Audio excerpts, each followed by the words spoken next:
ಯೇಸುವಿಗೆ ಸ್ತೋತ್ರ. ಇಂದು 4 ಜುಲೈ 2026. ಎಲ್ಲರಿಗೂ ವಾರಾಂತ್ಯದ ಶುಭಾಶಯಗಳು. ಈ ದಿನದ ಧ್ಯಾನ ಭಾಗ ಇಬ್ರಿಯರಿಗೆ ಬರೆದ ಪತ್ರಿಕೆ 5ನೇ ಅಧ್ಯಾಯ 5-6 ವಾಕ್ಯ. ಹಾಗೆಯೇ ಕ್ರಿಸ್ತನು ಸಹ ತನ್ನನ್ನು ಘನಪಡಿಸಿಕೊಂಡು ತನ್ನನ್ನು ತಾನೇ ಮಹಾಯಾಜಕನನ್ನಾಗಿ ಮಾಡಿಕೊಳ್ಳಲಿಲ್ಲ. ಆದರೆ ನನಗೆ ನೀನು ಮಗನು, ನಾನೇ ಈ ಹೊತ್ತು ನಿನ್ನನ್ನು ಪಡೆದಿದ್ದೇನೆ ಎಂದು ಹೇಳಿದಾತನೇ ಈ ಗೌರವವನ್ನು ಆತನಿಗೆ ಕೊಟ್ಟನು.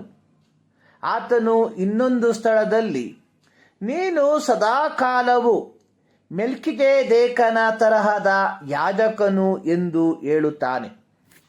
ಇಬ್ರಿಯರಿಗೆ ಬರೆದ ಪತ್ರಿಕೆ 5ನೇ ಅಧ್ಯಾಯದ 1-4 ವಾಕ್ಯಗಳಲ್ಲಿ ಇಬ್ರಿಯ ಗ್ರಂಥಕರ್ತವು ಮಹಾಯಾಜಕರಿಗೆ ಮೂಲಭೂತವಾಗಿ ಇರತಕ್ಕ 3 ಅರ್ಹತೆಗಳ ಕುರಿತಾಗಿ ಬರೆದಿರುವಂಥದ್ದನ್ನು ನೋಡುತ್ತೇವೆ. ಒಂದು, ಮಹಾಯಾಜಕನು ದೇವರಿಂದ ನೇಮಿತನಾಗಿರುವವನು. 2, ತನ್ನ ಜನರಾದ ಇಸ್ರಾಯೇಲ್ಯರಿಗಾಗಿ ಸಹಾನುಭೂತಿಯನ್ನು ತೋರಿಸುವವನು. 3, ಜನರ ಸಲುವಾಗಿ ಯಜ್ಞವನ್ನು ಅರ್ಪಿಸತಕ್ಕವನು ಆಗಿರಬೇಕು. ಯೋಹಾನನು ಬರೆದ ಸುವಾರ್ತೆ 8ನೇ ಅಧ್ಯಾಯದ 42ನೇ ವಾಕ್ಯದಲ್ಲಿ ಯೇಸು ಕ್ರಿಸ್ತನು ತಾನೇ ಹೇಳಿರುವಂಥದ್ದು, ನಾನು ದೇವರಿಂದಲೇ ಹೊರಟು ಲೋಕಕ್ಕೆ ಬಂದವನಾಗಿದ್ದೇನೆ. ನನ್ನಷ್ಟಕ್ಕೆ ನಾನೇ ಬರಲಿಲ್ಲ, ಆತನೇ ನನ್ನನ್ನು ಕಳುಹಿಸಿದ್ದಾರೆ. ಇಬ್ರಿಯ ಗ್ರಂಥಕರ್ತವು ಹಳೆಯ ಒಡಂಬಡಿಕೆಯ ಭಾಗದಲ್ಲಿ ಬರೆದಿರುವ ಉಲ್ಲೇಖವನ್ನು ಇಲ್ಲಿ ಬರೆದಿರುವುದಾಗಿ ನೋಡುತ್ತೇವೆ. ಕೀರ್ತನೆ 2 ಅದರ 7ನೇ ವಾಕ್ಯದ 2ನೇ ಭಾಗದಲ್ಲಿ ಬರೆದಿರುವಂಥದ್ದು, ನನಗೆ ನೀನು ಮಗನು, ನಾನೇ ಈ ಹೊತ್ತು ನಿನ್ನನ್ನು ಪಡೆದಿದ್ದೇನೆ. ಯಹೂದ್ಯ ಪಾರಂಪರ್ಯದಿಂದ ಕ್ರೈಸ್ತತ್ವಕ್ಕೆ ಅಥವಾ ಕ್ರಿಸ್ತನನ್ನು ಅಂಗೀಕರಿಸಿದವರಿಗೆ ಕೀರ್ತನೆ 2 ಅದರ 7ನೇ ವಾಕ್ಯದಲ್ಲಿ ಬರೆದಿರುವ ಮಾತುಗಳು ಮೆಸ್ಸಿಯನ ಕುರಿತಾಗಿದೆ ಎಂಬುದು ಚೆನ್ನಾಗಿ ಬಲ್ಲವರಾಗಿದ್ದರು. ಅದು ಮಾತ್ರವಲ್ಲದೆ ಮೆಸ್ಸಿಯನು ಯೆಹೋವನಿಂದ ನೇಮಿಸಲ್ಪಟ್ಟ ಅರಸನು ಹಾಗೂ ಯಾಜಕನು ಎಂಬುದು ಅವರಿಗೆ ತಿಳಿದಿತ್ತು. ಯೇಸು ಕ್ರಿಸ್ತನು ಕನ್ಯಾ ಮರಿಯಳ ಮೂಲಕ ಜಡವತಾರವನ್ನು ಎತ್ತಿ ಜನಿಸಿ ಬಂದಾಗ್ಯೂ ತಾನು ಪ್ರವಾದನೆಯ ಪೂರ್ತೀಕರಣವಾಗಿದ್ದಾಗ್ಯೂ ಯೇಸು ಎಂದಿಗೂ ತನ್ನನ್ನು ತಾನೇ ಮಹಿಮೆಪಡಿಸಿಕೊಳ್ಳಲಿಲ್ಲ. ಯೇಸು ಕ್ರಿಸ್ತನು ಯಹೂದ್ಯರ ಸಂಗಡ ಮಾತನಾಡುವಾಗ ಹೇಳಿದ್ದು, ನನ್ನನ್ನು ನಾನೇ ಮಹಿಮೆಪಡಿಸಿಕೊಂಡರೆ ನನ್ನ ಮಹಿಮೆ ಉರುಳಿಲ್ಲದು. ನನ್ನನ್ನು ಮಹಿಮೆಪಡಿಸುವವನು ನನ್ನ ತಂದೆಯೇ. ಯೋಹಾನ 8:54. ಅಕ್ಷರಿಕವಾಗಿ ಯೇಸು ಕ್ರಿಸ್ತನು ಹಳೆಯ ಒಡಂಬಡಿಕೆಯ ಮಹಾಯಾಜಕರುಗಳಿಗೆ ಇದ್ದ ಯಾವ ಗೌರವವನ್ನು ತನ್ನ ಐಹಿಕ ಸೇವೆಯ ಕಾಲದಲ್ಲಿ ಹೊಂದಿಕೊಳ್ಳದೆ ಹೋದಾಗ್ಯೂ ಒಬ್ಬ ಶ್ರೇಷ್ಠ ಮಹಾಯಾಜಕನಾಗಿ ಮನುಕುಲದ ರಕ್ಷಣೆಗೆ ಬೇಕಾದ ಎಲ್ಲ ಕಾರ್ಯಗಳನ್ನು ನಿರ್ವಹಿಸಿದನು. ಯೇಸು ಕ್ರಿಸ್ತನು ತಂದೆಯಾದ ದೇವರಿಂದ ಕಳುಹಿಸಲ್ಪಟ್ಟವನಾಗಿದ್ದನು. ಯೇಸು ಕ್ರಿಸ್ತನು ಜನರನ್ನು ನೋಡಿ ಕನಿಕರಪಟ್ಟನು.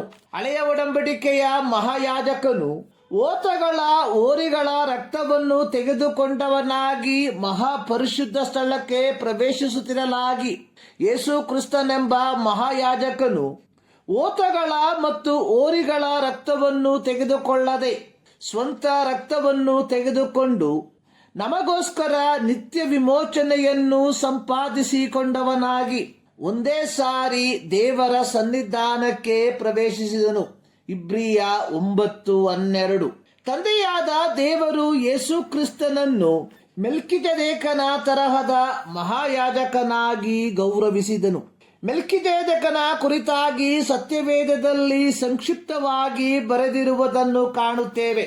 ಆದಿಕಾಂಡ 14ನೇ ಅಧ್ಯಾಯದಲ್ಲಿ ಅಬ್ರಾಮನು ತನ್ನ ಮನೆಯಲ್ಲಿ ಹುಟ್ಟಿ ಬೆಳೆದ 350 ಶಿಕ್ಷಿತರಾದ ಭಟರ ಸಹಾಯದೊಂದಿಗೆ ಶೂರಿನ ಅರಸನಾದ ಅಮ್ರಾಫಲನನ್ನು, ಎಲ್ಲಾಸಾರಿನ ಅರಸನಾದ ಅರಿಯೋಕನನ್ನು, ಏಲಾಮಿನ ಅರಸನಾದ ಕೆದುರ್ಲೋಗೋಮರನನ್ನು, ಗೋಯಿಮದ ಅರಸನಾದ ತಿತ್ಕಾಲನನ್ನು ಹಿಂದೆಟ್ಟಿ ಅವರನ್ನು ಸೋಲಿಸಿ, ಅವರು ಸೊದೋಮ ಗೋಮೋರದಿಂದ ಸೆರೆ ಒಯ್ದ ಎಲ್ಲ ಜನರನ್ನು, ಅವರು ಅಪಹರಿಸಿದ ಎಲ್ಲ ವಸ್ತುಗಳನ್ನು ಬಿಡಿಸಿಕೊಂಡು ಬಂದರು.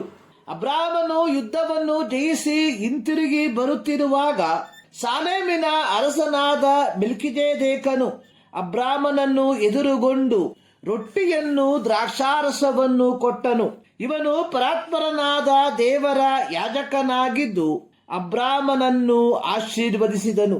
ಮೆಲ್ಕಿಜೆದೇಕನು ಅಬ್ರಾಮನ ಸಮಕಾಲೀನ ವ್ಯಕ್ತಿಯಾಗಿದ್ದು ಆತನ ವಂಶಾವಳಿಗಳ ಕುರಿತಾಗಿ ಯಾವ ಮಾಹಿತಿಯೂ ಇರುವುದಿಲ್ಲ. ಈತನು ಸಾಲೇಮಿನ ರಾಜನಾಗಿದ್ದು, ಸಾಲೇಮ್ ಅನ್ನುವುದು ಯೆರೂಸಲೇಮಿನ ಹಳೆಯ ಹೆಸರು.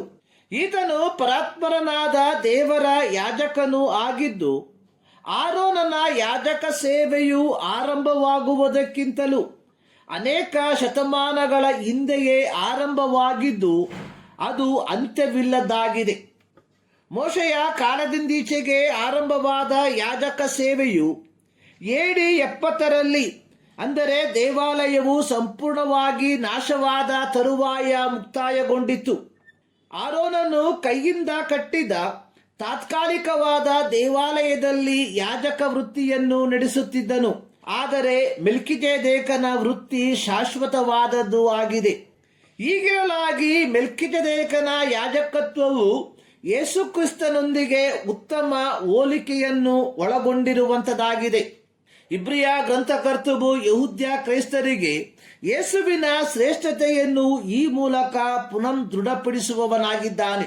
ಪ್ರಿಯರೇ, ಕ್ರೈಸ್ತರಾದ ನಾವುಗಳು 1 ಪೇತ್ರ 2:9 ಬರೆದಿರುವ ಪ್ರಕಾರ ರಾಜವಂಶಸ್ಥರಾದ ಯಾಜಕರಾಗಿರಲಾಗಿ ನಾವುಗಳು ಪರಿಪೂರ್ಣವಾದ ಯಾಜಕ ಸೇವೆಯನ್ನು ಮಾಡುವವರಾಗಿರುವ ಈ ಮುಂಜಾನೆಯಲ್ಲಿ ಸರ್ವಶಕ್ತನಾದ ದೇವರು ಈ ಅಧ್ಯಯನದ ಮೂಲಕ ನಿಮ್ಮನ್ನು ಆಶೀರ್ವದಿಸಲಿ.